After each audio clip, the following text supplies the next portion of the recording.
Good morning, everyone, and thank you all for being here today. I want to especially thank Stephanie Yu and Vivian Beyond for being my mentors throughout the summer and beyond that, and also Dr. Anna Lau for supervising this project.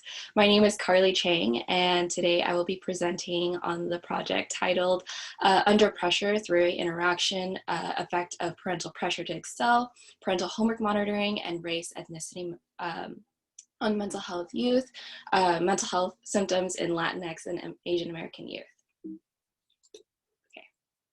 So a little introduction about what the terms mean that I have just mentioned in the title. So parental pressure to excel is the desire that a parent has for their children's educational achievement, and this can look like getting good grades, getting into a certain university, and as well as career choices.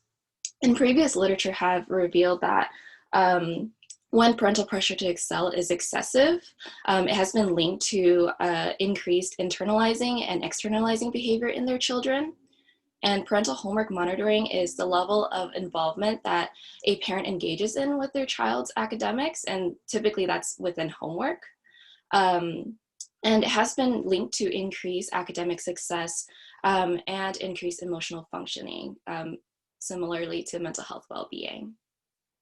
And this is important because the majority of the existing literature has not extensively explored the implications that parental pressure to excel has and parental homework monitoring and mental health difficulties, specifically for Asian and Latinx Americans.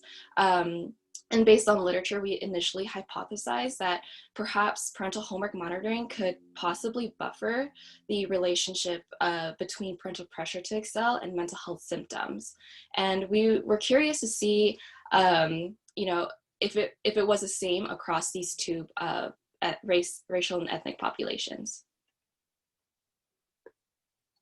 So therefore, I am interested in whether a three-way interaction between parental pressure to excel, parent homework monitoring, and race and ethnicity, and how it could potentially predict mental health symptoms in Latinx and Asian American youth.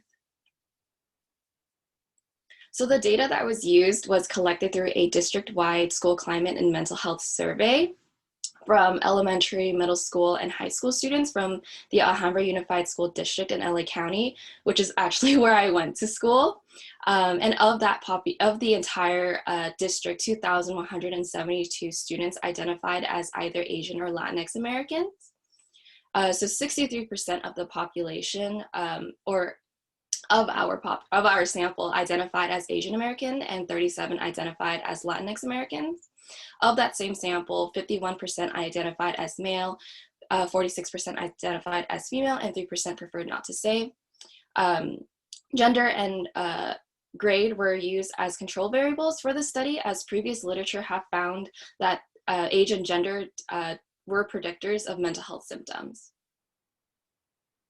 So 3 scales were used in this study. Both the parental pressure to excel and parental homework monitoring scale were adapted from previous parental involvement scales from existing literature.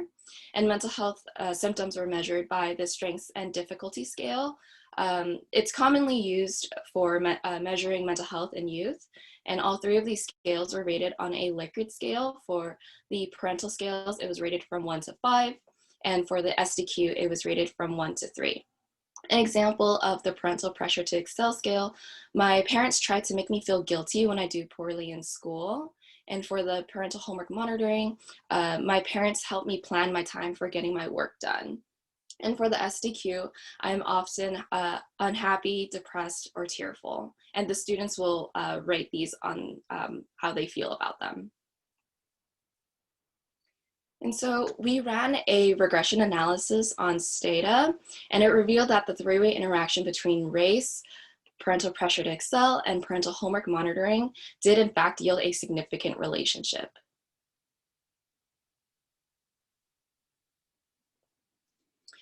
And we also did a simple slopes analysis, which further indicated that Latinx students under high parental pressure to excel and high parental homework monitoring reported significantly higher mental health difficulties in comparison to Asian and Asian American students who are also operating under high parental pressures to excel and high parental homework monitoring. And to summarize the results, parental pressure to excel, parental homework monitoring, and race and ethnicity did have an effect on mental health symptoms when parental pressure to excel and parental homework monitoring are high, and that's especially for the Latinx group.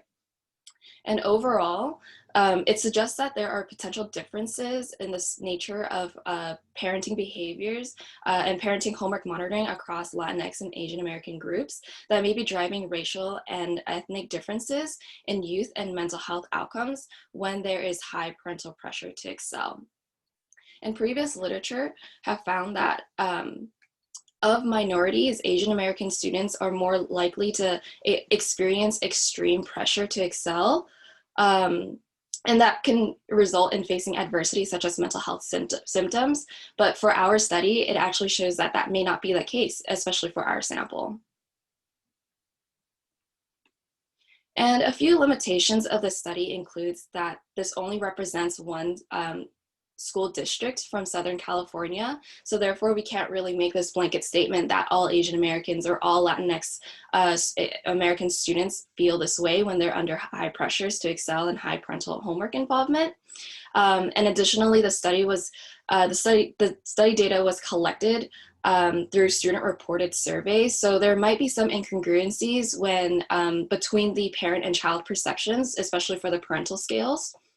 And considering the results of the study, I think it's important to further explore the implications, specifically for the Latinx American students who operate under high pressure to excel and parental homework monitoring. And future research should explore the cultural differences in parenting behaviors that are related to academic involvement and success within the Latinx and Asian American youth to really understand what the nuances are and how they may impact mental health between these two groups. And to conclude, I'd like to thank Dr. Meredith Jansen, the director for the Sally Casanova program, for doing the most that she can in order to support all of us scholars, as well as the summer research programs at UCLA. I apologize. The graduate division at UCLA, my graduate student mentors, Stephanie and Vivian, who have been absolutely amazing and supportive, the most supportive people that you could ask for an 8-week program. Dr. Anna Lau for really supervising this project, and especially thank you to Beverly and Erica for being absolutely amazing program coordinators. It's been such a great 8 weeks that I'm so lucky to work with all of these people. And here are my references. Thank you.